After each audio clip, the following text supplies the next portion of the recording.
కేంద్ర బడ్జెట్ కు సంబంధించి కేంద్ర ప్రభుత్వం బడ్జెట్ ను ప్రవేశపెడుతుందంటే జనరల్లీ దేశవ్యాప్తంగా కూడా ఒక డిఫరెంట్ అట్మాస్ఫియర్ మనందరికీ కనిపిస్తూ ఉంటుంది. మార్కెట్లో ఒడిదొడుకులు కనిపిస్తూ ఉంటాయి. ట్యాక్స్ చెల్లించే వారంతా కూడా ఈ స్లాబ్స్ విషయంలో మాట్లాడుకుంటూ చర్చించుకుంటూ వాదించుకుంటూ ఉంటారు. కొన్ని సెక్టార్ల ముందే తమ డిమాండ్స్ సైతం వినిపిస్తూ ఉంటాయి. కానీ ఈసారి మాత్రం అవి ఏవి కనిపించడం లేదు. చాలా నార్మల్ గా ఉన్నారు. ప్రజలకు వ్యాపారవేత్తలకు బడ్జెట్ పై అసలు ఇంట్రెస్ట్ పోయిందా, అసలు ఏంటి రీజన్స్ అనేది తెలుసుకుందాం.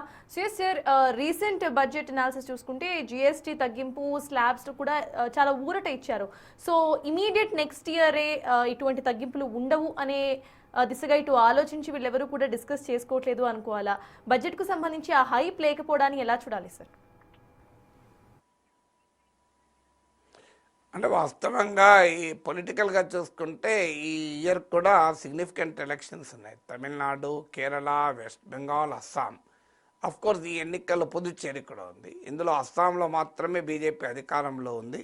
మీకు బెంగాల్, తమిళనాడు, కేరళలో ఇండియా కూటమి పక్షాలు అధికారంలో ఉన్నాయి.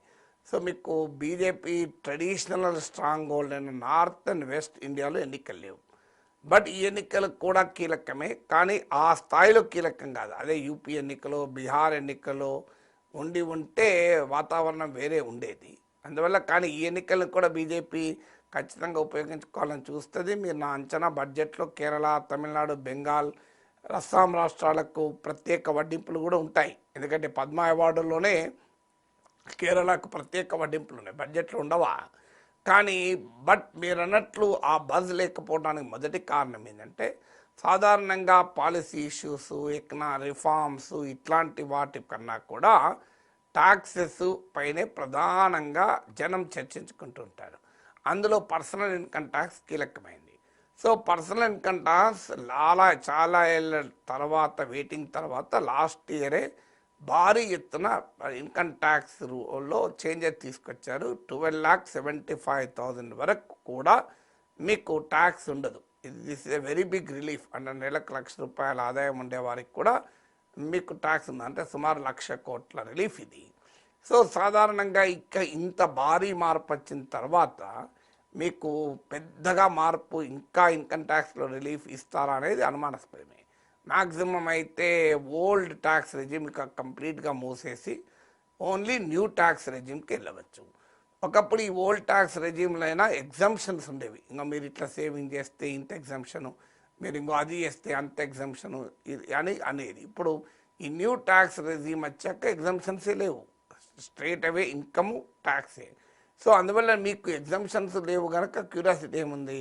మరి ఎగ్జామ్షన్ ఉన్న పిఎఫ్లో దాచుకుంటే ట్యాక్స్ ఎగ్జంప్షన్ పెరుగుతుందా, మీరు నేషనల్ సేవింగ్ సర్టిఫికేట్ తీసుకుంటే పెరుగుతుందా, ఇట్లా ఏదో ఒక ఆశ, ఎల్ఐసిలో పాలసీ తీసుకుంటే పెరుగుతుందా, హౌసింగ్ లోన్ పైన ఏమైనా ఎగ్జంప్షన్ పెరుగుతుందా, ప్రిన్సిపల్ పైన, ఇంట్రెస్ట్ పైన ఈ ఇంట్రెస్ట్ ఉంటాయి. ఇప్పుడు ఈ న్యూ ట్యాక్స్ రెజీమ్ వచ్చాక మీకు ఆ ఎగ్జంప్షన్స్ ఏమీ లేవు. సో అందువల్ల మీకు అసలు లాస్ట్ ఇయరే ఇన్కమ్ ట్యాక్స్లు ఇంత మార్పు వచ్చినాక ఇయర్ ఏమీ ఉండకపోవచ్చు.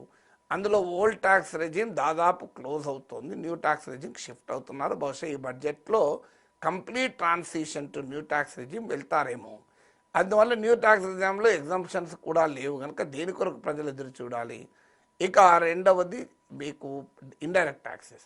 అసలు ఇండైరెక్ట్ ట్యాక్సెస్కు కేంద్ర రాష్ట్ర ప్రభుత్వాలు ఏనాడో బడ్జెట్ నుంచి డీలింక్ చేశాయి. ఎందుకంటే ఆల్రెడీ మీకు జిఎస్టీ వచ్చాక జిఎస్టీ మండలి, అంటే కేంద్ర ఆర్థిక మంత్రి ఆధ్వర్యంలో రాష్ట్రాల ఆర్థిక మంత్రులతో కూడిన జిఎస్టీ మండలిలోనే జిఎస్టీ నిర్ణయాలు జరుగుతూ ఉంటాయి. బడ్జెట్తో సంబంధమే లేదు. సో పెట్రోలియం ధర రీసెంట్ బడ్జెట్ అనాలిసిస్ చూసుకుంటే జిఎస్టీ తగ్గింపు స్లాబ్స్ కూడా చాలా ఊరట ఇచ్చారు. సో ఇమీడియట్ నెక్స్ట్ ఇయరే ఇటువంటి తగ్గింపులు ఉండవు అనే దిశగా ఇటు ఆలోచించి వీళ్ళెవరూ కూడా డిస్కస్ చేసుకోవట్లేదు అనుకోవాలా? బడ్జెట్కు సంబంధించి ఆ హైప్ లేకపోవడాన్ని ఎలా చూడాలి సార్? అంటే వాస్తవంగా ఈ పొలిటికల్గా చూసుకుంటే ఈ ఇయర్ కూడా సిగ్నిఫికెంట్ ఎలక్షన్స్ ఉన్నాయి. తమిళనాడు, కేరళ, వెస్ట్ బెంగాల్, అస్సాం. కోర్స్ ఈ ఎన్నికల్లో పుదుచ్చేరి కూడా ఉంది. ఇందులో అస్సాంలో మాత్రమే బీజేపీ అధికారంలో ఉంది. మీకు బెంగాల్, తమిళనాడు, కేరళలో ఇండియా కూటమి పక్షాలు అధికారంలో ఉన్నాయి. సో మీకు బీజేపీ ట్రెడిషనల్ స్ట్రాంగ్ హోల్డ్ అయిన నార్త్ అండ్ వెస్ట్ ఇండియాలో ఎన్నికలు లేవు. బట్ ఈ ఎన్నికలు కూడా కీలకమే, కానీ ఆ స్థాయిలో కీలకం కాదు. అదే యూపీ ఎన్నికలు, బీహార్ ఎన్నికలు ఉంటే వాతావరణం వేరే ఉండేది. అందువల్ల కానీ ఈ ఎన్నికలను కూడా బీజేపీ ఖచ్చితంగా ఉపయోగించుకోవాలని చూస్తుంది. మీరు నా అంచనా బడ్జెట్లో కేరళ, తమిళనాడు, బెంగాల్, అస్సాం రాష్ట్రాలకు ప్రత్యేక వడ్డింపులు కూడా ఉంటాయి. ఎందుకంటే పద్మ అవార్డుల్లోనే కేరళకు ప్రత్యేక వడ్డింపులు ఉన్నాయి, బడ్జెట్లో ఉండవా. కానీ మీరు అన్నట్లు ఆ బజ్ లేకపోవడానికి మొదటి కారణం ఏంటంటే సాధారణంగా పాలసీ ఇష్యూస్, రిఫార్మ్స్ ఇట్లాంటి వాటి కన్నా కూడా ట్యాక్సెస్ పైనే ప్రధానంగా జనం చర్చించుకుంటుంటారు. అందులో పర్సనల్ ఇన్కమ్ ట్యాక్స్ కీలకమైంది. సో పర్సనల్ ఇన్కమ్ ట్యాక్స్ చాలా ఏళ్ళ తర్వాత వెయిటింగ్ తర్వాత లాస్ట్ ఇయరే భారీ ఎత్తున ఇన్కమ్ ట్యాక్స్ లో చేంజెస్ తీసుకొచ్చారు. 12,75,000 వరకు కూడా మీకు ట్యాక్స్ ఉండదు. This is a very big relief. అంటే నెలకు ₹1,00,000 ఆదాయం ఉండే వారికి కూడా మీకు ట్యాక్స్ ఉంది, అంటే సుమారు 1,00,000 కోట్ల రిలీఫ్ ఇది. సో సాధారణంగా ఇంత భారీ మార్పు వచ్చిన తర్వాత మీకు పెద్దగా మార్పు ఇంకా ఇన్కమ్ ట్యాక్స్లో రిలీఫ్ ఇస్తారా అనేది అనుమానాస్పదమే.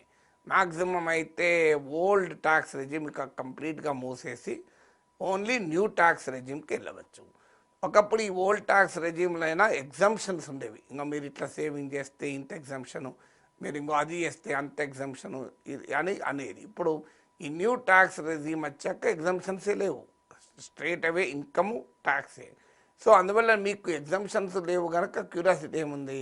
మరి ఎగ్జామ్షన్ ఉన్న పిఎఫ్లో దాచుకుంటే ట్యాక్స్ ఎగ్జంప్షన్ పెరుగుతుందా, మీరు నేషనల్ సేవింగ్ సర్టిఫికేట్ తీసుకుంటే పెరుగుతుందా, ఇట్లా ఏదో ఒక ఆశ, ఎల్ఐసిలో పాలసీ తీసుకుంటే పెరుగుతుందా, హౌసింగ్ లోన్ పైన ఏమైనా ఎగ్జంప్షన్ పెరుగుతుందా, ప్రిన్సిపల్ పైన, ఇంట్రెస్ట్ పైన ఈ ఇంట్రెస్ట్ ఉంటాయి. ఇప్పుడు ఈ న్యూ ట్యాక్స్ రెజీమ్ వచ్చాక మీకు ఆ ఎగ్జంప్షన్స్ ఏమీ లేవు. సో అందువల్ల మీకు అసలు లాస్ట్ ఇయరే ఇన్కమ్ ట్యాక్స్లు ఇంత మార్పు వచ్చినాక ఇయర్ ఏమీ ఉండకపోవచ్చు.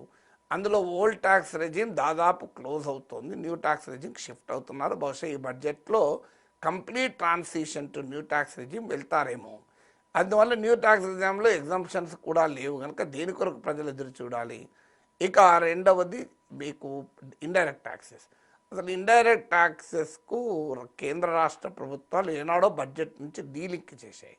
ఎందుకంటే ఆల్రెడీ మీకు జిఎస్టీ వచ్చాక జిఎస్టీ మండలి, అంటే కేంద్ర ఆర్థిక మంత్రి ఆధ్వర్యంలో రాష్ట్రాల ఆర్థిక మంత్రులతో కూడిన జిఎస్టీ మండలిలోనే జిఎస్టీ నిర్ణయాలు జరుగుతూ ఉంటాయి, బడ్జెట్తో సంబంధమే లేదు.